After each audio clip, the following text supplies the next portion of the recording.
Hey guys, you can't imagine how happy I am to have these pea planters take off and look so good. They are so healthy, aren't they? Oh, they're literally frozen to the ground and they're full of peas and we're growing. Ah, delicious. In the beginning of the year. It's not even summer. It's not even spring yet. And they're holding on very well. Darrell Addison at torpedopot.com. Darrell Addison, torpedopot.com. We make self-growing planters. And these bad boys have been doing very, very good. Listen, I want you to choose plants that grow in your region into the temperatures that are in your particular region. Don't think because someone grows food on the plantations in North Carolina that you have to grow the same type of food in Hawaii. Use your torpedo pot to examine the different various species of plants that are out there that can feed you and are indigenous to your surroundings. What it will help do is this. When we do our torpedo pots, we realized that when we started them about a year ago, last year we seen 5 different species of bees pollinating our plants with the torpedo pots. Squash bee, yellow bee, the little small bees. I had to look them all up. And it was amazing how many species that your torpedo pot will help bring back to your area. The torpedo pot will get you there. Darrell Addison, torpedopot.com. Darrell Addison, torpedopot.com, where we make self-growing planters. These planters have already grown. This is the second harvest of peas. All right, let me break this down. The first harvest, we grew 650 pea pods in 10 planters. The second harvest, we grew close to 2,000 peppers in the same planter. The third harvest is now these peas right here. I'm trying to push it in to get 3 harvests out of the year. So this year is over with, so I weren't able to do it. But hopefully this will feed you and hold you over until the next year. So these planters are an amazing resource to have. And I tell you, if you have a house, you should not go or move into your house unless you know you can set up your planters and get them operational.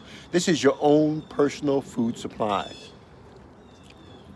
The existing food supply is so rigid that it's hard, it's not malleable. It doesn't meet the needs of so many people.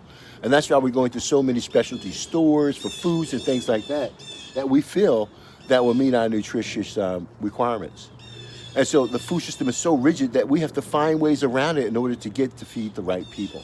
And it's hard to break down something so humongous because that food system even though it's about 13% of farmers, quote unquote farmers, feed the rest of America, 13%. In Africa, the percentage is extremely high. And some places may go as high as 60% of all people that are working support agricultural industries. And so it's amazing how these things work out. So with that being said, go with Torpedo Pot. Have your own food supply in your house on demand when you want it. Have your own food supply readily available for you and your family. Let me tell you something that I've experienced. I've caught a cold recently. I had a cold and I was like, oh my goodness, how did I catch a cold? I don't catch colds, you know? And so what do? Oh no, I don't go to my cabinet and get my vitamins. No, I mean, I try to use naturally as possible, but I don't go get my vitamins. Why? Because your non-synthetic and biologicals, the rest of them come from plants. Most of your vitamins traditionally comes from plants. That's how you got your health. Now we synthesize things and do things differently, but most of your vitamins, I'll be surprised, comes from plants. So when I get sick, I go to the plant. I go to the source. If I want tea, I want to come outside. I want fresh tea. If I want mint, I come outside and get fresh mint. If I want to come outside and get peas to restore my health, I'll do that. So one thing then I will know is that my health is being restored with the food that I eat. And that in return will help nurse you back to your situation. Torpedo Pot is the bomb. Talk to you guys later. Darrell Addison, torpedopot.com. And let's pull one out just for the fun of it, okay? Okay, I hate to do this, guys. Now, this is amazing. Those who know me, have traveled and purchased my products, realize that you have a timer that's running the timing of your torpedo pots to cut them on and off. We have torpedo pots that have built-in timers But it's very inexpensive for a consumer to get that than to raise our prices up higher and make it some technology where that it has to be electrical, battery, or possibly solar powered. But with that being said, your torpedo pot with the timer cuts on and off your water. Our timer during the wintertime, the cold weather came and broke our timer. So these are no longer being watered like I like to.